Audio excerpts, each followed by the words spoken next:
Halo, kembali lagi di Ruang Ngobrol, masih sama saya Daris dan Mas Ian. Kali ini masih dalam rangkaian Kindaichi. Ini terakhir ya? Ya, paling baru, seri paling Paling baru. baru. Nah, kita akan membahas Kindaichi 37 tahun. Sekarang udah terbit berapa? 12 atau 13 ya? 13 volume. 13 volume. Di pojok sana, 13 volume. Nah, ini sebenarnya buatku awalnya sequel yang tidak kuinginkan. Ya, takutnya karena milking. Benar. Takutnya kasusnya nggak jelas. Soalnya ini tuh setelah Kindaichi lama banget ya nggak terbit ya? Tidak ada kabarnya. Tiba-tiba boom. Ya, 37 tahun. 37. Ngapain? Dan kenapa harus di 37 tahun gitu. Ketika Conan tidak gede-gede. Tidak gede, ini orang akhirnya tiba-tiba time skip 20 tahun. Iya, 20 Ya, tahun. kan 20 tahun. What the fuck is it? Aku sejujurnya pas pertama aku nggak langsung beli. Kamu langsung beli nggak? Langsung beli aku, langsung. Aku nggak. Aku nunggu kamu cerita dulu sih, bagus nggak gitu. Jadi hal yang berbau Kindaichi aku pasti beli. Dan untungnya ternyata bagus. Ya, karena kita udah agak kecewa sama R. Sama R, sama 20 tahun. dan lain sebagainya. Udah agak kecewa sama itu, makanya ketika ini terbit, aku pribadi ngapain gitu. Terus habis itu dengerin review teman-teman, salah satunya Ian juga. Apik kok Pak. Apik lah. Oke. Apik. Nyewa dulu. Yang bikin bagus selain nostalgia, dia mengembalikan hampir seluruh karakter yang ada di Kindaichi Benar. dengan karakter development-nya. Benar. Jadi kita bisa ngelihat, aku ini nggak senang sih, Akechi-nya nggak nambah tua. Special case. Iya. Dia special case. Itu aja Ya, sih, itu aja. Kalau yang lain kan jelas. Kalau yang lain nambah tua. Even Kindaichi ya, dia kalau di agak notice tuh dia jadi lebih ada vibe dewasanya tuh. Ada kerutannya. Ada kerutannya juga. Ada kerutannya. Cuman masalahnya aku nggak suka sama karakter Kindaichi yang nggak berkembang. Sedikit nggak berkembang. Ada perkembangan, cuman gitu-gitu aja. Yang aku sayangkan sih sama kayak kemampuannya Kindaichi yang dari dulu sempat dimention sekarang nggak ada. Soal sulap. Oh ya, ini hilang sama sekali. Sama sekali hilang. Gue pikir bakal dikembalikan, ternyata pernah sih dimention sama ada. Cuman cuma jadi omongan 2 atau 3 kolom udah. Nggak pernah dibahas lagi. Padahal kan kalau awal-awal Kindaichi ada, itu kan menarik ini. Iya. Kindaichi. Mungkin karena memang ngomongin usia 37 kan, kita kan tidak jauh ya dari situ ya. Ya. Relate ya, jadinya relate sih. Jadi, jadinya relate. Dan dia itu kan benar-benar budak korporat ya. Kita ngelihat sudut pandang Kindaichi yang memang dia itu kan liar. Aku menariknya ini kan dia kan liar. Dia liar, dia tidak bisa dikendalikan.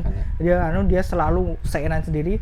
Tapi di sini Kindaichi itu udah tobat. Dikekang sama perusahaan. Dan benar-benar budak korporat. Dia tuh nunduk-nunduk. Ngelihat Kindaichi yang seperti itu sebel sih. Sebel beda.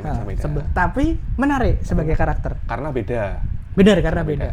Dan bagaimana dia menyelesaikan kasus dengan berusaha tanpa memakai nama kakeknya. Kalau dari dulu kan selalu jalan pintas. Dia merintah polisi. Udah kayak ngecit ya. Ngomong itu udah semua kelar. Kalau sekarang dia kan nunduk dulu, dulu. Menghindar lah ya Menghindar paling enggak. Begitu terpaksa dia lakukan tapi tanpa pengen terlihat. Nah, itu aku suka di situ sebagai karakter ya. Sebagai Kindaichi ya. Lalu yang kedua, kita sampai volume 13 ini belum disuguhin sama Miyuki. Ada karakter baru buat jadi supportingnya Kindaichi. Di situ. Ini. Itu pas banget. Mbak Marin. Kalau dari segi sifat dia bertolak jauh. Jauh beda banget. Sama Miyuki. Dia beneran supporting karakternya. Supporting, aktif juga. Aktif heroin yang berguna ya. Dia memposisikan diri sebagai asisten detektif. Kan kocak banget ya. Benar. Jadinya lebih enak. Cuman dia sekali lagi dia masih polos. Dan, apakah? Ya. Nah, kemudian kita ketemu Takato lagi. Takato lagi dengan wujud yang berbeda. Ya, rambutnya putih. Putih sekarang. Dia. Keluarnya volume berapa ya dia? 3 kayaknya, 3 atau 4. Coba kita. Atau 2 ya? Aku lupa. Yang jelas Takato ini udah di penjara dan tapi kemudian dia menyisakan apa istilahnya? Murid. Iya, dia punya murid. Nah, apostel istilahnya. Apostel. Ini yang bikin menarik sih di Kindaichi 37 ini. Dia ada benang merah di situ dan benar-benar kelihatan. Ya, hampir semua kasusnya nyambung. Di situ. Kalau kita jadi kayak ke recall back waktu baca Detective Q. Iya. Jadi ada Miyose ya? Ada ya, kayak gitu. Kalau di sini ada apostelnya. Ada Miyose. Kalau dulu ada Miyose, ini ada Dewa Dewi. Ada Dewi-Dewinya dari apa sih istilahnya itu? Lupa. Yunani ya.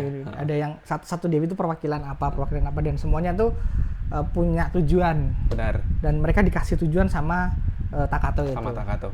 Itu yang menariknya. Apalagi nggak salah satu dewa atau dewinya itu murni jahat, nggak.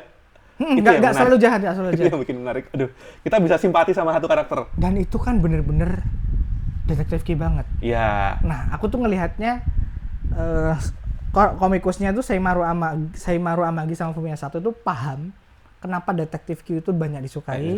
Kenapa Kindaichi itu banyak disukai dan digabungin. Betul. Iya. Makanya Kindaichi 3 Jutaan ini paket komplit. Dan nggak bisa dibaca lepasan. Nggak bisa. Harus udah dari satu. Harus dari satu karena kasus-kasusnya tuh. Jadi satu kasus, kemudian ada kasus sempilan, kemudian nyambung. Nah, mulai nyambung lagi. Dan yang lebih menarik lagi, kasusnya nggak melulu soal pembunuhan. Maksudnya nggak di tempat terpencil, lalu ada pembunuhan, dipecahin tuh nggak. Ada salah satu kasus yang... Iya, hujan nih. Salah satu kasus yang di satu kota, Kindaichi itu harus muter-muter. Helmmu aman nggak? Aman. Oke. Aku tidak fokus. Aku jadi tidak fokus. Oke, lanjut. Gimana? Jadi kan ada salah satu kasus yang si Kindaichi itu benar-benar harus muter-muter di kotanya itu. Kota A, kota B buat meruntut. Karena pekerjaan kan? Karena pekerjaannya. Itu yang bikin jadi seru. Si Kindaichi ini benar jadi detektif karena harus pindah-pindah tempat. Nggak cuma melulu di satu tempat, cari barang bukti selesai. Nggak. Benar, ini nice banget. Nah, dan ya itu yang tadi disebut Mas Ian, di setiap kasus itu akan ada karakter-karakter lama ya kemudian dia berperan di sini. Bahkan Fumi itu jadi Fumi.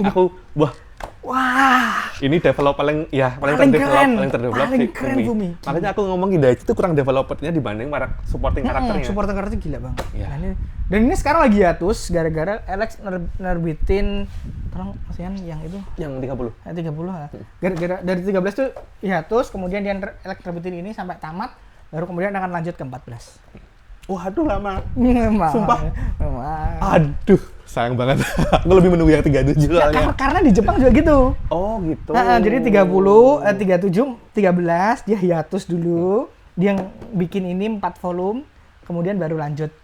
Nah, itu makanya kan aku di konten yang 30 bilang tolong terbitnya 1 bulan sekali. Kalau bisa gitu. Biar kita bisa lanjut cepat baca ini karena yang 37 itu bagus banget. 37. Dan ada kasus yang 2 volume nggak kelar. Iya, panjang. Itu sih aku sebenarnya nggak suka sih kalau yang itu. Soalnya ada kasus yang menurutku simpel. Menurutku dragging yang itu. Dragging jadinya, betul. Kalau yang kasusnya emang beneran apa ya? Enak dibaca, bener-bener suspense, itu oke. 2 kasus pertama itu bagus banget. 2 kasus pertama. Masalahnya ada apa ya? Kasus yang menurutku yang nggak harusnya panjang, nama harus panjang-panjang. Ya itu skill issue. Itu sih apa? Nah, kemudian jadi aku akan ngomongin teoriku sekarang ya. Boleh. Jadi tuh kan Kindaichi tuh dia pensiun dari nyelidikin kasus karena dia trauma. Nah, dan sampai sekarang Miyuki itu belum kelihatan. Iya, banyak teori. Tapi cuman ditunjukin kalau Kindaichi sering email-emailan sama Miyuki. Aku punya teori kalau yang mati itu Miyuki. Betul. Jadi selama ini Kindaichi halu. Makanya teman-temannya agak khawatir. Kelihatan kan ada gestur khawatirnya. Terutama Reika sih waktu ketemu sama Kindaichi. Dan Reika udah nikah. Udah cerai nggak sih? Punya anak ya? Nah, cerainya aku lupa. Iya. Nah, itu teori itu. Nah, kalau itu beneran kejadian, walaupun kayaknya agak susah ya kejadiannya ya. Karena terlalu tragis nggak sih? Terlalu tragis. Kalau itu beneran kejadian, wow. Good job. Karena sampai volume 13 ini sama Miyuki sama sekali belum ada siluetnya. Itu sih. Siluetnya aja nggak ada, makanya. Jadi dia tuh cuman di pakai line ya? Cuma chatting pakai line dia. Line tapi diplesetin jadi line. Oh iya. Jadi ya itu semoga mati. Gila. Omongannya bosok banget. Aku masih menunggu itu sih solo karirnya si Akechi sama si Fumi. Solo kasus maksudku. Oh iya. Di situ. Soalnya kalau kita ngomongin Kindaichi yang lama kan mereka kan ada solo kasus solonya tanpa ada Kindaichi di situ. Nah, semoga sih ada di situ buat perkembangan ceritanya juga. Iya sih. Yang mana kemudian mungkin tanpa sudut pandang Kindaichi kita jadi bisa ngerti Kindaichi itu kondisinya sekarang seperti apa. Dan ada apa sih sekarang Kindaichi? Itu yang sangat ditunggu sih. Makanya ya. Tolong Alex segera diterbitkan lagi lanjutannya yang 14. Keburu lupa sama kasus. Ya, makanya pentingnya untuk beli itu biar kita bisa recall. Ya dan ini harusnya volume awalnya masih cukup gampang dicari. Masih kok harusnya. Masih cukup gampang dicari. Jadi buat teman-teman yang kalau teman-teman yang nggak baca Kindaichi, apakah aman baca ini? Sayangnya enggak. Iya. Nggak bersahabat. Nggak bersahabat. Cuman menurutku pick up aja dulu. Pick up aja dulu, nanti sambil nyicil beli ini. cari di marketplace atau itu yang Kindaichi Premium. Kindaichi Premiumnya. Itu menurutku soalnya Kindaichi itu salah satu komik detektif yang menurutku must read banget. Must read lah, gila. Must read, must collect juga. Collect. Sekali lagi seperti bagaimana Kindaichi Premium dibaca berulang-ulang tuh enak banget. Aku kalau lagi perjalanan keluar kota mau kemana itu udah ngambil volume Kindaichi aja lebih. Asal aja ya. Asal aja udah aman. Nah, Conan kan nggak bisa ngasal nih. Nggak bisa udah. Bisa sih kalau mau ngambil yang ini. Di Facebook. Yang ini. Oh iya Ding, aku harus bawa pulang ini Ding nanti. Oke. Apa lagi Mas Ian? Man. Oke, itu aja pembahasan kita soal Kindaichi 37 tahun. Oh, satu lagi lupa. Pemilihan judulnya. Banyak orang-orang yang nggak ngeh kalau itu tuh ini sequel. Dikiranya ini volume 37. Oh, iya, teman-temanku pada komen loh. Volume 37 saya ngendi yo. Pada tanya gitu. Iya, nggak bisa disalahin. Iya, ya. Karena memang edukasinya nggak ada. Ya, kita juga kaget kan waktu itu ya. 37. Jadi kita nggak ngerti. Setauku pada saat itu Alex juga tidak memberikan edukasi yang oke soal kenapa kita harus beli Kindaichi 37 ini. Tahu-tahu ada ya. Tahu-tahu ada dan dibiarin aja gitu. Nah, harapannya sih dengan kita bikin ini tuh orang jadi tertarik. Yang dulu baca Kindaichi tuh jadi pengen baca ini karena sejujurnya kasusnya oke banget. Oke, itu aja. Itu aja teman-teman. Jangan lupa subscribe yang belum subscribe. Yang udah subscribe, terima kasih. Silahkan komen kalau kalian belum beli dan mau nanya-nanya. Yang sudah beli, mau nge-spoiler yang belum beli, ya nggak apa-apa. Jangan lupa juga follow medsos kita yang ada di deskripsi seperti biasa ya. Untuk link penjualan, link pembelian, aku kayaknya males deh. 13 follow, cari aja di Gramet. Ini gampang. 13 follow banjir, metani si Jiji kayaknya kesel deh. Thank you, sampai ketemu di konten kita selanjutnya.